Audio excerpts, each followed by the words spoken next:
नमस्कार, आप सभी का हमारे YouTube चैनल में हार्दिक स्वागत है। हमने रामकृष्ण परमहंस जी के सदुपदेश के ऊपर जो एक सीरीज शुरू की थी, उसी सीरीज का ये दूसरा वीडियो है और इस वीडियो में हम जो अध्याय पढ़ेंगे उसका नाम है माया। और इसका जो पहला उपदेश है वो है माया का स्वभाव कैसा है।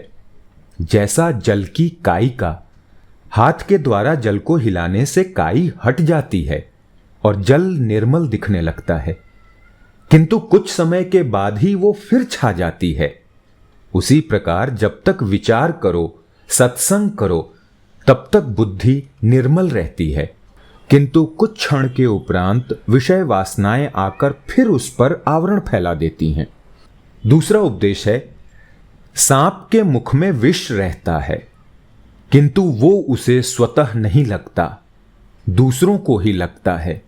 उसी प्रकार भगवान की माया स्वतः भगवान को मोहित नहीं करती, दूसरों को मोहित करती है। तीसरा उपदेश है जीवात्मा और परमात्मा के बीच एक माया का पर्दा पड़ा हुआ है। जब तक वो पर्दा या आवरण नहीं हटता तब तक दोनों का साक्षात नहीं होता। जैसे आगे राम, पीछे लक्ष्मण और बीच में सीता। यहां राम परमात्मा और लक्ष्मण जीवात्मा स्वरूप हैं। जानकी बीच में माया के आवरण के समान है। जब तक जानकी बीच में रहती हैं तब तक लक्ष्मण राम को नहीं देख सकते, किंतु ज्यों ही जानकी बीच से हट जाती हैं त्यों ही लक्ष्मण राम को देखते हैं। अगला उपदेश है माया दो प्रकार की है, विद्या और अविद्या। इनमें से विद्या माया के दो भेद हैं, विवेक और वैराग्य। अविद्या माया 6 प्रकार की है, काम, क्रोध, लोभ, मोह, मद और मात्सर्य। अविद्या माया मैं, मेरा आदि ज्ञान से मनुष्यों को आवड़ करती है, किंतु विद्या माया उसे छिन्न भिन्न कर देती है। अगला उपदेश है जब तक जल गदला रहता है तब तक उसमें सूर्य चंद्र का प्रतिबिंब ठीक ठीक नहीं दिखाई देता। जब तक माया अर्थात मैं और मेरा का ज्ञान बना रहता है तब तक आत्मदर्शन नहीं होता। यहां एक शब्द गदला प्रयोग हुआ है, इसका अर्थ होता है मैला, मिट्टी मिला हुआ पानी, मटमैला पानी। अगला उपदेश देखते हैं सूर्य पृथ्वी को प्रकाशित करता है, किंतु जब एक सामान्य मेघ खंड उसके नीचे आ जाता है तब हमको उसके दर्शन नहीं होते। इसी प्रकार सर्व साक्षीभूत सच्चिदानंद को हम लोग मायावश नहीं देख पाते। अगला उपदेश है किसी काई वाले सरोवर में जाकर उसकी काई हटा दो तो कुछ समय के पश्चात वो फिर छा जाती है। माया का स्वभाव भी ऐसा ही है, बारंबार हटा देने पर भी वो फिर आकर हमारी बुद्धि को ढकती है। हां, यदि काई को हटाकर लकड़ी, बांस आदि के द्वारा चारों ओर से घेरा डाल दिया जाए तो फिर उस घेरे के भीतर काई नहीं जाती और वहां केवल निर्मल जल भरा रहता है।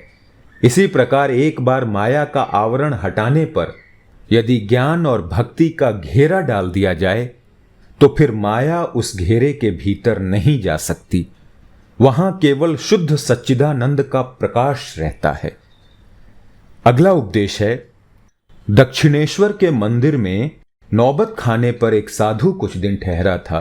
वो किसी से अधिक बातचीत नहीं करता था, सर्वदा ध्यान धारण में मग्न रहता था। एक दिन सहसा मेघ उठे और चारों ओर अंधकार छा गया। कुछ समय के पश्चात एक प्रबल आंधी आई और वो मेघों को उड़ा ले गई। ये देख साधु खूब हंसने कूदने लगा।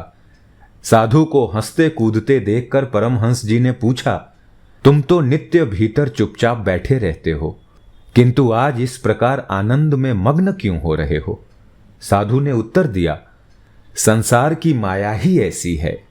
पहले आकाश स्वच्छ था, फिर सहसा मेघों ने आकर अंधकार मचा दिया। प्रबल आंधी चली और मेघों को उड़ा ले गई। आकाश फिर पहले के समान साफ हो गया। देखिए, यहां एक शब्द प्रयोग हुआ है नौबत खाना।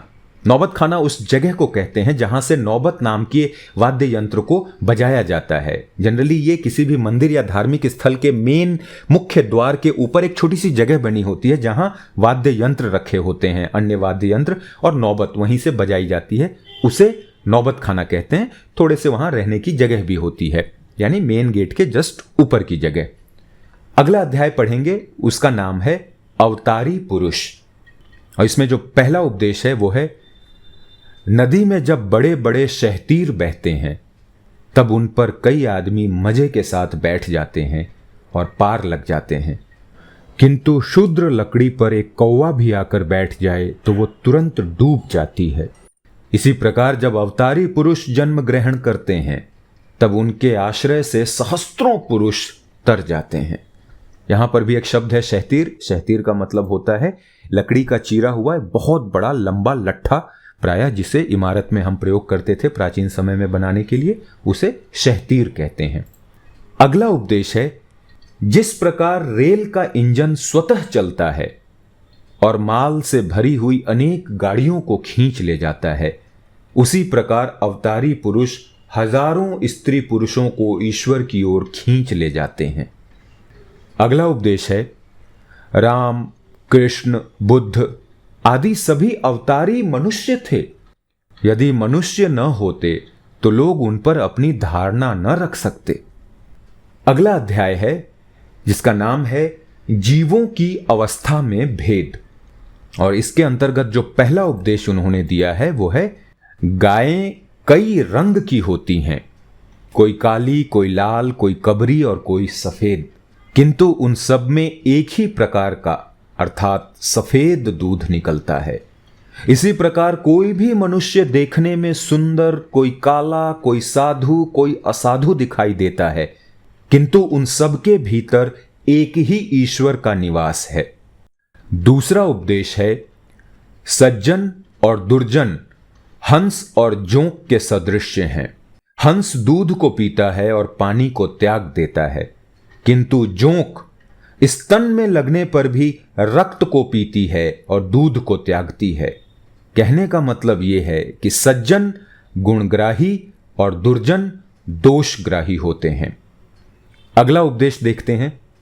दो प्रकार की मक्खियां होती हैं, एक तो मधुमक्खियां जो केवल मधुपान ही करती हैं, और दूसरी साधारण मक्खियां जो मधुपान भी करती हैं, किंतु जब उन्हें पका घाव या व्रण मिल जाता है तब वे मधु को छोड़कर उस व्रण पर जा बैठती हैं।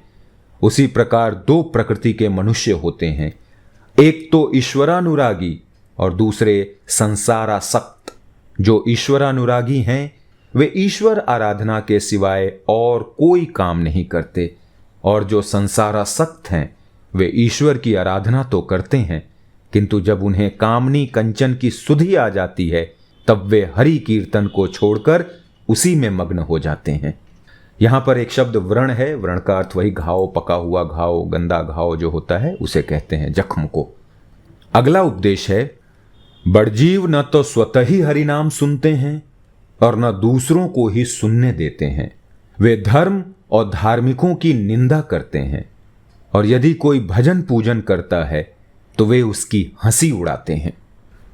धन्यवाद। इस अध्याय में और भी कई उपदेश हैं, लेकिन वीडियो लंबा हो जाएगा, तो उस बचे हुए उपदेश को हम अगले हिस्से में पढ़ेंगे। तो इन्हें पढ़ते रहिए, सुनते रहिए, अपने अंदर ज्योति जलाते रहिए। धन्यवाद। मुलाकात होगी अगले वीडियो में। जय हिंद।